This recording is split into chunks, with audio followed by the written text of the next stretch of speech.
Ya kalau nggak mau ada penalti, hapus aja regulasi. Adu penalti, tendangan penalti ya nggak memang layak penalti kan? Gua sih masih tetap Deschamps. Deschamps ya, Ya. Didier Deschamps ya. Tetap masih Didier Deschamps. Ya.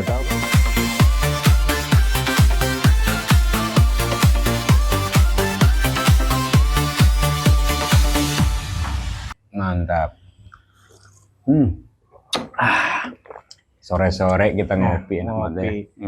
Selamat sore, selamat malam, selamat pagi, dan selamat siang. Backpasser kembali lagi di Backpass Podcast bersama saya Bung Ricardo Tio dan partner yang setia menemani saya hampir setiap hari dalam edisi update Piala Dunia, yaitu Bung Beben Benzi, pembenci Lionel Messi dan Cristiano Ronaldo. Udah mulai ada tuh Bang komentarnya Bang di Backpass Podcast. Lu udah punya haters Bang? Gak apa-apa yang menghaters jadi haters ke gua. Jadi lu jadi terkenal Bang sekarang Bang, lumayan terkenal lo di Backpass Podcast lo. Lu gara-gara nge-hate Messi sama Cristiano Ronaldo lo, fansnya banyak soalnya nih. Gua ngakak sudah baca ini backpasser kan. Aduh, gila nih Bung Beben Benzi nih. Gak apa-apa.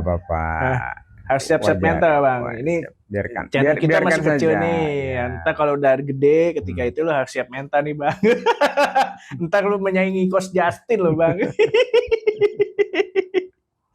Aduh, nih kita lanjut aja nih Bang. Ya. Kan udah babak ke-32 besar ini kan udah mau selesai nih. Ya. Tadi pagi itu pertandingan awal diselenggarakan pertandingan antara Spanyol versus Austria. Gue masih ngantuk nih Yo. Masih ngantuk kenapa nih? Waduh itu. Begadang? Wah bukan begadang lagi gue. Sampai nungguin tiba-tiba gol. 3-0 kan? 3-0. Persis tebakan gue kemarin ditanya sama Bung Arif kemarin jadi host. Betul. Ya kan 3-0. Lu nonton nggak sebenarnya? Gue nonton. Melihat gimana melihat penampilan Spanyol kemarin tadi pagi melawan Austria? Oke sih, Austria juga seperti prediksi gua ada perlawanan, ya kan.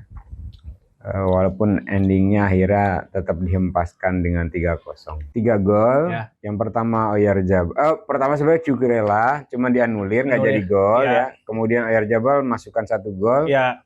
Kemudian Pedro Porro gol kedua menit 66 sama 89 Oyarzabal. Ya, Oyarzabal yang terakhir ya. Gitu, ya. Dan Austria biarpun kalah di bantai, perlawanannya sengit tuh. Tetap memberikan perlawanan. Ya, apalagi bagus, ada pulang dari Sabitzer. Ya, betul. Kan? Dan Kravratnik juga kayaknya kelabakan juga ya kan meracik strategi melawan Spanyol kan. Betul. Dan pergerakannya itu menyeluruh buat dari tengah, sayap kiri, sayap kanan itu, waduh. Iya ya, kan emang dikurung sih. Dan gitu. Lamine Yamal ternyata jadi ini bulan-bulanan netizen juga karena mainnya nggak begitu bagus. Jadi nggak begitu. Berapa kali dia kan? Iya dia. Tendangannya lemah gitu. Dia kayak apa ya, masih pemain muda, egonya masih tinggi gitu loh Bang. Betul. Jadi kayak merusak ritme kalau aku lihat sih pas nonton itu. Dan ya bersyukurnya adalah prediksiku tepat gitu 3-0 kan. Iya. Kemarin Bang Beben prediksi berapa ya waktu lawan? 2-1 sih. 2-1 ya. Austria sempat cetak gol ya menurut prediksi Bang Beben ya. Tapi nggak apa-apa Bang. Tapi kita lihat nanti Spanyol melawan 16 besar melawan Portugal. Nah, karena udah ngomongin Portugal, Portugal tadi menang tipis Bang 2-1 Bang. Dan itu pun di menit-menit terakhir ya. Iya. Dan dia itu termasuk Kroasia sempat unggul dulu. Iya, kontradiksi juga lewat itu. Ivan Perisic. Betul. Ivan Perisic ngegolin, samakan Ronaldo dengan penalti ya. Memang itu menurut saya memang layak penalti. Kan ada orang bilang Penaldo ya. Ya kalau nggak mau ada penalti, hapus aja regulasi. Adu penalti, tendangan penalti ya nggak memang layak penalti kan ada VAR juga. Ya. Dan kita bisa lihat cuplikan siaran replaynya juga kan. Ya, betul. Dan menit 89 atau 90 lewat malah. 90 lewat ya.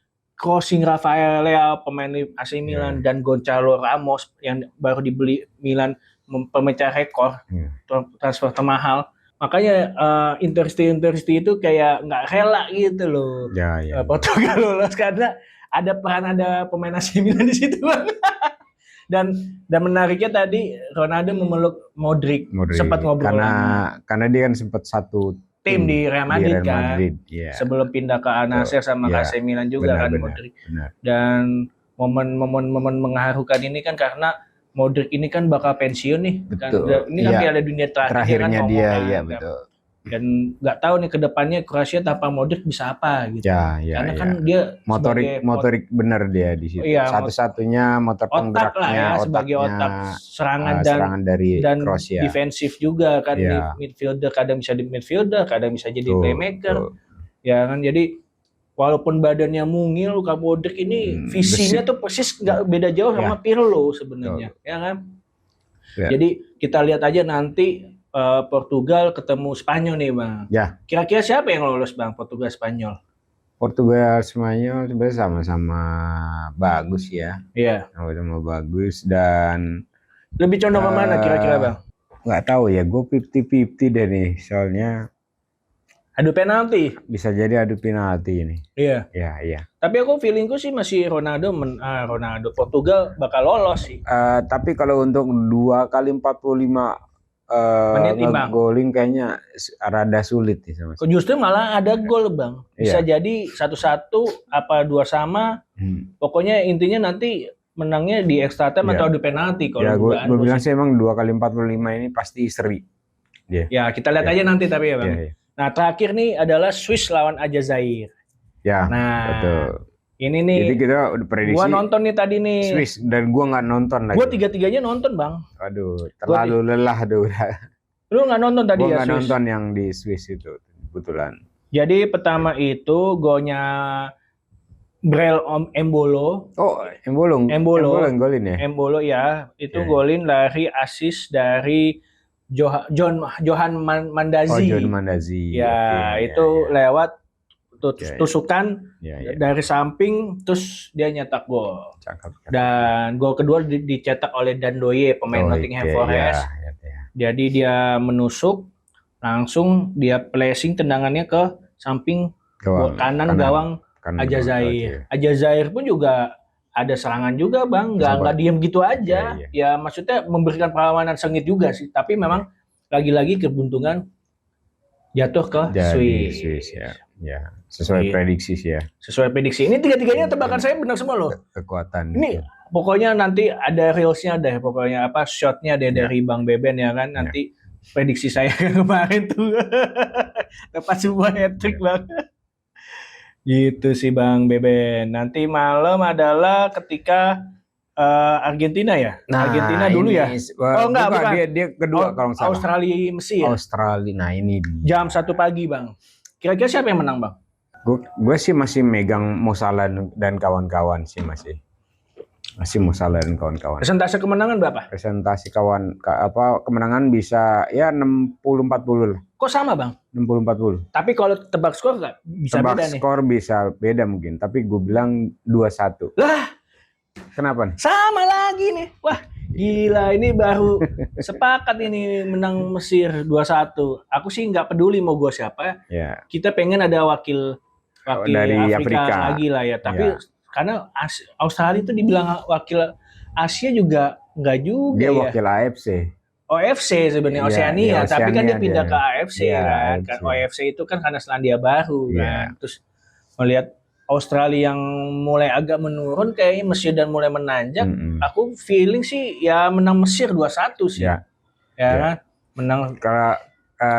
Kalau kita lihat dari masing-masing istilahnya squad ya, kedalaman squad itu Mesir udah pasti lebih diunggulkan sih. Ya, lebih diunggulkan. Apalagi ada Omar Marmoush. Ada Omar Marmoush, Trezeguet. Ya. Tahu sendiri kan Trezeguet. Ini bukan David Trezeguet. Bukan Prancis ya, bukan. Mungkin namanya terinspirasi dari Trezeguet dari Mesir yang ini. Dan itu tusukan-tusukan yang melalui sayap kan bisa dilihat dari previewan pertandingan sebelumnya. Gimana dia bisa mensuplai bola-bola untuk menyerang ke depan. Betul sekali. Nah, lanjut ke pertandingan kedua jam 5 pagi ini. Oke. Argentina Ini yang versus Tanjung ditungguin. Verde. Yang ini yang ditunggu Yang nih. ini yang ditunggu. Bisakah Argentina mengalahkan Tanjung Verde dengan skor telak atau ada kejutan? Ada kejutan di balik itu, Ya. Tanjung Verde malah menghempaskan Argentina. Nah, itu kalau menurutku ya, Bang, kalau kembali lagi, hati sih pengennya Tanjung Verde, Ya, hati, betul. Tapi kalau memang kalau ngelihat realitas kedalaman squad itu kemudian Argentina. ya tahu sendiri Argentina kan. Kecuali nanti Tanjung Verde bermain seperti lawan Spanyol. Parkir tank, bukan tanknya cuma 1, tapi ada 5 Bang, dijejer gitu kan, 5 tank. Nah itu kita nggak tahu nih, apalagi kita berharap juga Fozinha bermain bagus. Tapi kalau Fozinha bermain jelek, siap-siap aja Argentina membantai pasti itu. Cape Verde kan. Tapi juga tidak bisa juga Bapak mengandalkan hanya Fozinha, ya kan, karena dia benteng terakhir gitu kan. Fozinha mau dibeli Persija nggak ya kira-kira ya? Saya sih maunya begitu. Karena usianya udah 40 tahun. Iya, wajar lah kalau dia bisa main di sini ya. Iya, benar-benar. Terus tebakan Bang Beben nih, berapa persentase kemenangan Argentina versus Cape Verde? Kalau ngomongin persentase kemenangan Argentina melawan Cape Verde itu bisa 80-20. Sama Bang. 80-20. Skor? Ya, skor bisa 2-0. Aku malah 4-0. Bisa jadi 2-0. Aku 4-0 nih, sisi 4 gol. Aku yakin semoga-moga ya ke intuisi aku nih. Argentina membantai Cape Verde 4-0. Tapi hati gue megang Cape Verde. Ya, kalau hati ya. Tapi kan karena ini realita data, kedalaman squad ya. Secara database dan faktanya memang tidak bisa menghindari. Apalagi Argentina. mau ada skenario FIFA antara Portugal versus dan Argentina. Karena ini demi keuntungan. Ini apa ya? FIFA. Tanda petik nih. Ini apa ya? Ada ininya enggak? Nggak ikut-ikut kalau itu. Itu kan istilahnya order kan. Order ya. Tapi saya melihat begini Bang. Karena Argentina ini banyak persepsi pecinta sepak bola itu sebagai tim kesayangan FIFA. Sedangkan kalau Qatar dan Arab Saudi tim kesayangan AFC. Beda nih, hierarkinya kan beda. Apalagi melihat kemarin Messi bikin celaka pemain mana kemarin tuh yang diharusnya kartu merah malah nggak dapat kartu. Dibandingkan sama yang Balogan itu, ya kan. Jadi ya menurut saya sah-sah aja, itu kan pendapat ya, nggak ada yang salah. Bagaimana perspektif ya. Tapi kalau aku melihat harusnya Messi kartu merah sih Bang. Jujur aja, bukan aku membenci Messi. Kalau Abang kan emang udah dikenal beberapa netizen pembenci Messi sama Ronaldo kan. Saya sih sebenarnya nggak benci gitu. Cuman udah bukan masanya dia diagungkan. Tapi gitu. Udah brandnya Bung Beben brandnya saya tuh udah brandnya podcast gimana ini? Dembele tetap Dembele ya. Tetap Dembele dan Mbappe ya gitu. Nah, terakhir adalah Kolombia Ghana. Oke. Berat ini sebenarnya. Kalau menurut saya ini kayaknya imbang sih, Bang. Ya, 50-50 sih. Kemarin kita juga ininya 50-50 itu. Iya, Kolombia Ghana itu jam 8:30, Bang. Ya, pertahanan dan ininya juga kuat sih Ghana. Iya. Nanti kalau Australia versus Cape Verde dan Mesir lawan Australia, nah itu kalau menang ketemunya mereka itu antara Australia sama Mesir itu ketemunya Argentina atau Cape Verde. Itu nanti kita bahas lagi lah ya. Jika ada menjelang 16 besar. Nah, Kolombia kembali lagi ke Kolombia sama Ghana. Ini pertahanan ada di Ghana nih sebenarnya. Tapi penyerangan ini lebih hebat Kolombia sih. Ini antara Luis Diaz versus Semenyo, pemain Manchester City nih, Semenyo nih. Betul. Abang melihat berapa persentase kemenangan bagi kedua klub? Ini kan kedua negara. Saya bilang sih 50-50 gitu 50-50, berarti 50-50 ini 50-50 udah imbang lah. Sampai extra time. Ya bisa jadi sampai extra time. Kalau toh kejadian gol ya mungkin 1 sama. Itu 2 kali 45. Kalau sampai extra time? Sampai extra time bisa jadi Kolombia. Ya. Kalau adu penalti? Adu penalti Ghana. Oke, catat nih backpasser apa yang disampaikan Bung Beben. Kalau aku sendiri adalah Ghana bakal menahan imbang Kolombia 2-2 sampai extra time. Adu penalti mungkin yang menang bisa Kolombia. Bisa 50-50 tetap ya. Antara Kolombia atau, tapi aku lebih kalau adu penalti kayaknya lebih menitik beratkan ke Kolombia. Tapi kalau hasilnya sampai extra time 2 sama, bakal jadi kejar-kejaran gol karena biar bagaimanapun nih pola kekuatannya itu berimbang, sama, berimbang. Ya. Gitu. Kita lihat walaupun aja. Pola serang kalau kita lihat dari kedalaman squad itu Kolombia lebih unggul sih sebenarnya. Dan nanti pemenang Kolombia dan Ghana ini akan ditunggu lawan Swiss. Ini juga seru juga nanti nih pertempuran antara. Oh ya, Swiss tinggal nunggu ini berarti ya. Antara Eropa versus Amerika Latin atau Afrika. dapatnya. Jadi kita lihat aja nanti besok pagi antara jam 1, jam 5 sama setengah 9. Ya kan? Jangan sampai ketiduran, apalagi Messi mau main. Kalau pertandingan pertama oke lah, Bung Beben tidur atau apa ya kan, Australia Mesir ya. Karena ya mungkin karena capek atau apa ya, tapi ya jangan sampai Argentina nanti ditanyain sama hater ya. Katanya benci Messi, tapi kok nggak nonton. Aduh, apalagi ini kan perebutan top skor makin ketat nih kan, sama-sama 6 gol Messi sama Mbappe, dan Mbappe unggul karena menang 2 assist. Gitu sih Bang. Oke. Nah ini trivia gue adalah begini Bang. Siapa menurut lo pelatih terbaik Piala Dunia 2026 sampai detik ini? Dari yang lo tonton gitu. Gua sih masih tetap Deschamps ya. Didier Deschamps ya. Tetap masih Didier Deschamps. Lo tahu kan? Berarti sesuai dengan timnya yang dipegang. Betul. Berarti menurut Bang Beben pelatih terbaik 2026 Piala Dunia adalah Didier Deschamps hingga 32 besar menuju 16 besar ya. Bukan sampai juara, tapi kalau sampai juara nanti kita nggak tahu nih. Ya kan? Kalau aku sih masih menganggap pelatih terbaik itu ya Don Carlo kalau saya melihat, karena Don Carlo mulai dari belajar ketika ditahan Maroko, Brazil mulai menampakkan performa yang baik, walaupun saya sendiri subjektivitas saya dukung Belanda kan, tapi kalau objektivitas ya saya melihat Don Carlo ya pelatih terbaik. Dukung itu apa? Kluivert. Tapi kabarnya nggak tahu nih hoax apa enggak ya. Kluivert mau direkrut sama KNVB, PSSI-nya Belanda. Kan gila kalau misalnya KNVB ngerekrut Patrick Kluivert di Indonesia gagal, Curaçao gagal, apalagi di Belanda. Ya kan, ngeri kali itu kan KNVB, maksudku ngapain coba ngerekrut pelatih yang nggak beres ya kan. Lagi-lagi pelatih Kluivert. Ini hampir tiap episode ngomongin ini.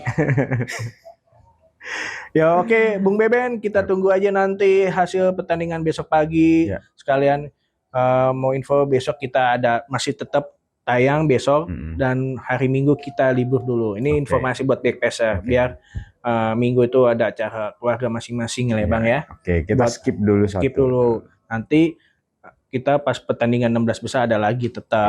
Walaupun hari Minggu itu ada pertandingan 16 besar, tapi kita jatuhnya mempreview ya sebelum analisa itu lah.